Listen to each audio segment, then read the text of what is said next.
Hello everyone, welcome to JRF Adda. कैसे हैं आप सब लोग? Very good morning to all of you. जल्दी से आज का सेशन शुरू करते हैं। मेरा नाम वर्षा गौर है, मैं आपकी पब्लिक एडमिनिस्ट्रेशन की एजुकेटर हूँ। ये मेरा इंट्रोडक्टरी बायो है। डाउनलोड कर लीजिए जेआरएफ अड्डा की एप्लीकेशन अगर अभी तक आपने डाउनलोड नहीं करा है तो। इंपॉर्टेंट चीज ये है कि 15% डिस्काउंट है आपको सभी ऑल कोर्सेज पर, जिसको आप डेफिनेटली यूटिलाइज कर सकते हैं। पब्लिक एडमिनिस्ट्रेशन का कोर्स आपके लिए लाइव चल रहा है, जिसको आप डेफिनेटली देख सकते हैं। एंड आज मैं बात करने वाली हूँ करंट अफेयर्स की। सिल्वर और गोल्ड कोर्स आपके पास लाइव है, जिसको आप डेफिनेटली ले सकते हैं। आज का करंट अफेयर्स आपका है राष्ट्रीय कर्मयोगी। ये आपका एक लार्ज स्केल जन सेवा प्रोग्राम है। ये पब्लिक एडमिनिस्ट्रेशन और पॉलिटिकल साइंस वाले बच्चों के लिए बहुत इंपॉर्टेंट हो सकता है। तो राष्ट्रीय कर्मयोगी जो है एक लार्ज जन सेवा प्रोग्राम है। फेज 2 के अंदर है। Ministry of personnel public and grievance के अंदर ये आपका प्रोग्राम आता है। ठीक है। इंपॉर्टेंट चीज ये है कि ये इंप्लीमेंट हुआ था इसका फेज 1 जनवरी 2025 के अंदर, जिसमें कवर थे ऑफिशियल्स जितने भी दिल्ली एनसीआर के हैं। फेज 2 के अंदर जो अप्रैल 2025 से 2026 चल रहा है, इसमें नेशन वाइड सेंट्रल मिनिस्ट्री के ऑफिशियल्स जो है वो कनेक्टेड है। अब ये प्रोग्राम करता क्या है? ये programme national behavioural transformation initiative है। जैसे कि mission Karmayogi umbrella mission Karmayogi था आईएएस ऑफिसर्स के लिए, सभी ऑफिशियल्स के लिए, वैसे ही नेशनल बिहेवियरल ट्रांसफॉर्मेशन इनिशिएटिव है ये इंडिया का, जो कि सभी वर्कर्स की, जो आपके बेसिकली सरकारी वर्कर्स हैं, दिल्ली एनसीआर हो या फिर ऑल ओवर द इंडिया हो, उनकी कैपेसिटी बिल्डिंग प्रोग्राम के लिए ये लाया गया है। यानी कि जो उनके सेवा भाव, सर्वधर्म, rule based to role based approach है, ये इंपॉर्टेंट है। ये 2022-23 के पीवाईक्यू में पूछा हुआ है कि rule based to goal role base की बात करिए। पीवाईक्यू ऑफ पब्लिक एडमिनिस्ट्रेशन, सेवा भाव, सर्वधर्म, ये ऑब्जेक्टिव है। ये एक लार्ज स्केल मिशन है जिसमें अप्रोक्सीमेटली 10.5 लाख आपके ऑफिशियल्स को ट्रेन किया गया। सिग्निफिकेंस क्या है इसका? इसका सिग्निफिकेंस ये है कि जो वर्कर्स हैं, जो ऑफिशियल हैं, जो ऑफिसियर आपके काम करते हैं, ऑफिसर जो काम करते हैं भारत के अंदर और सभी गवर्नमेंट मंत्रालयों में, सभी गवर्नमेंट स्ट्रीम्स में, उनकी सर्विस हाईली इफेक्टिव हो। साथ ही साथ वो विकसित भारत 2047 के मिशन के लिए हाई इंपैक्ट के साथ क्वालिटी वाइज भी अच्छा काम करे और भारत को डेवलपमेंट की तरफ लेकर जाए। तो प्लीज इसको ध्यान रखना। थोड़ा सा मिशन कर्मयोगी को भी डिस्कस कर लेते हैं। मिशन कर्मयोगी आपका सिविल सर्वेंट्स की कैपेसिटी बिल्डिंग प्रोग्राम था, जो 2020 में लाया गया था। याद रखना, इसको इंपॉर्टेंट है।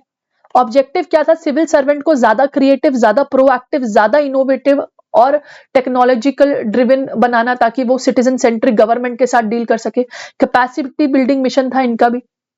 डिजिटल इंफ्रास्ट्रक्चर बढ़िया करने की बात कही थी इसमें।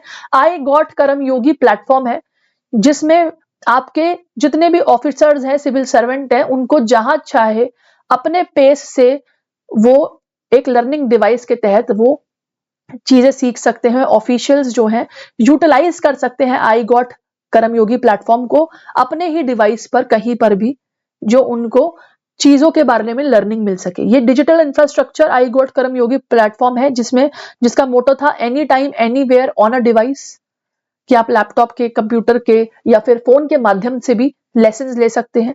फोकस क्या था? Framework of role, activities and competence, यानी कि भारत के जो सिविल सर्वेंट है उनकी कॉम्पिटेंसीज को, उनकी कैपेसिटी को बढ़ाना।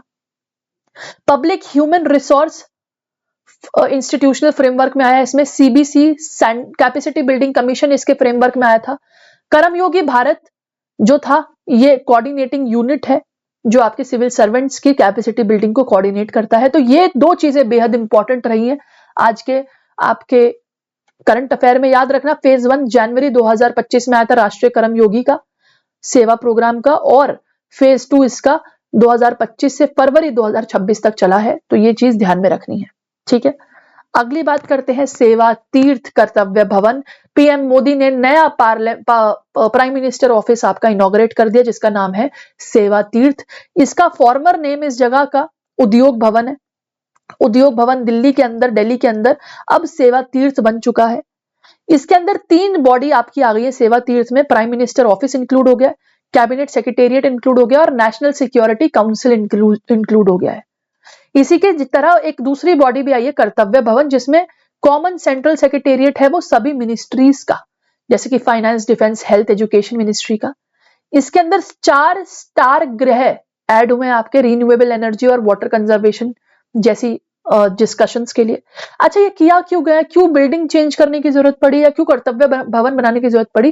क्योंकि पहले ना बहुत ज्यादा एक तरीके से डीलेनेस आ रहा था काम में, एक बिल्डिंग से दूसरी बिल्डिंग में जाना पड़ रहा था, एक जगह से दूसरे एरिया में शिफ्टिंग हो रही थी। अब क्या है, एक तो दोनों चीजें आसपास है, दूसरी चीज एक जैसे काम करने वाली बॉडी एक साथ कर दी, जैसे कि पीएमओ, कैबिनेट सेक्रेटेरिएट और आपका नेशनल सिक्योरिटी काउंसिल, ये सेम ही चीजों पे काम करती है, इनको एक साथ कर दिया, मिनिस्ट्रीज का एक साथ हब बना दिया।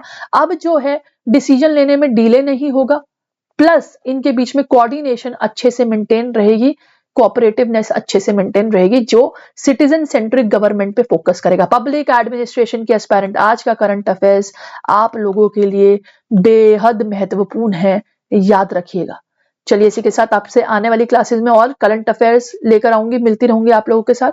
All the best. Public administration की क्लासेस 6 बजे होती है, मिलती हूँ आपसे अगले सेशन में। All the best, bye bye, take care, thank you so much for watching.